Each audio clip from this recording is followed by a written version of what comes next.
à la revenue, espérons qu'on va, on tend vers un monde meilleur, un monde un peu plus calme.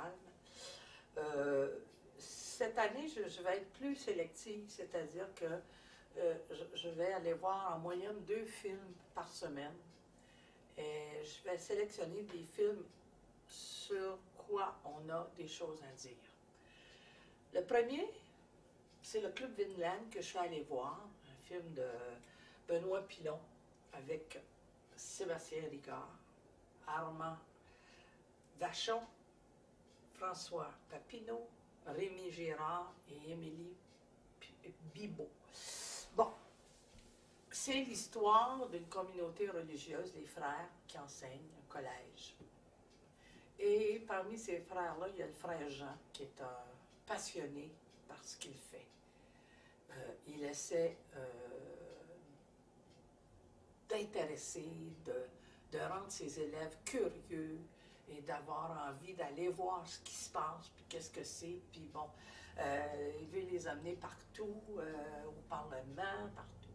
Et il a une théorie selon laquelle les Vikings seraient venus au Québec et auraient longé la côte du fleuve Saint-Laurent. Bon, plusieurs le regardent avec un drôle d'air, et dans toute communauté, ben, tu as des conservateurs, tu as bon, il y a aussi question de pédophilie, malheureusement. C'est pas le frère Jean, là, c'est un autre. La jalousie, bon. Et dans tout ça, il se dépatouille, il s'en sort, il est brillant, il est solide. Écoutez, c'est un très, très, très beau film. Moi, je pense que ça va être un des bons films cette année qu'on va voir. Si vous avez une chance d'aller voir ça, c'est extraordinaire. Sébastien Ricard, il défonce l'écran, je dis ça, pas de bon sens comment il est bon. Et moi, j'ai adoré. Écoutez, allez voir ça.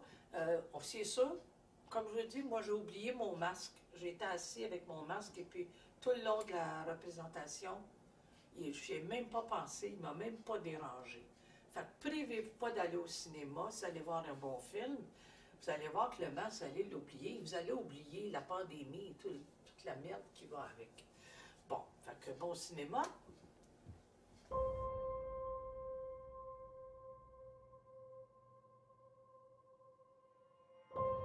Nos élèves sont les ouvriers et les fermiers de demain. Notre travail, c'est de leur apprendre à lire, à écrire, à compter. Promets-moi que tu vas tout faire pour que ça marche. Des chances comme ça, t'en auras pas d'autres.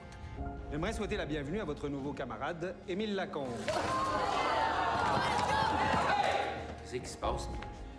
Toi, de nouveau, tu commences déjà à faire du trouble? Non, frère Lucien! De toute façon, l'année prochaine, je suis même plus ici. Mon nom va me faire entre au moulin à papier. C'est tout à votre honneur de vouloir aider votre mère. Mais jusqu'en juin, vous êtes dans ma classe, pas dans un moulin à papier. C'est ici que la nouvelle traduction est fascinante, parce qu'elle nous donne 2 indications que les Vikings s'étaient arrêtés dans Charlevoix. Je ne m'attendais pas à assister à une pièce païenne, sans la moindre teneur morale. Vous? Ça vient de l'université, à Québec. Ils n'ont jamais mis les pieds à l'université. Je veux qu'ils sachent que ça existe, qu'il y a des garçons comme eux qui ont réussi à se rendre là. Vous les faites rêver, vous leur mijotez une amère déception, vous les préparez à l'échec. Oups, excusez! Il a fait 4 écoles en 3 ans. Ça marchait nulle part. J'ai jamais perdu un élève et c'est pas aujourd'hui que ça va commencer. C'est ici! Notre société change. Il y a de quoi s'inquiéter. Et le monde va changer pareil, avec ou sans nous. Tout le monde ici a peur. Le vrai courage, c'est d'avoir peur, mais d'y aller pareil. Le mystérieux Vinland, décrit dans les sagas islandaises, pourrait bien se trouver chez nous, sur nos terres.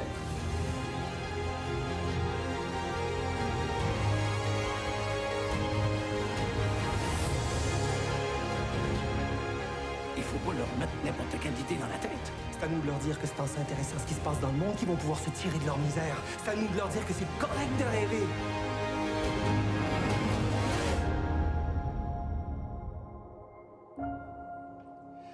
Des hommes comme vous, on n'en croise pas beaucoup dans une vie.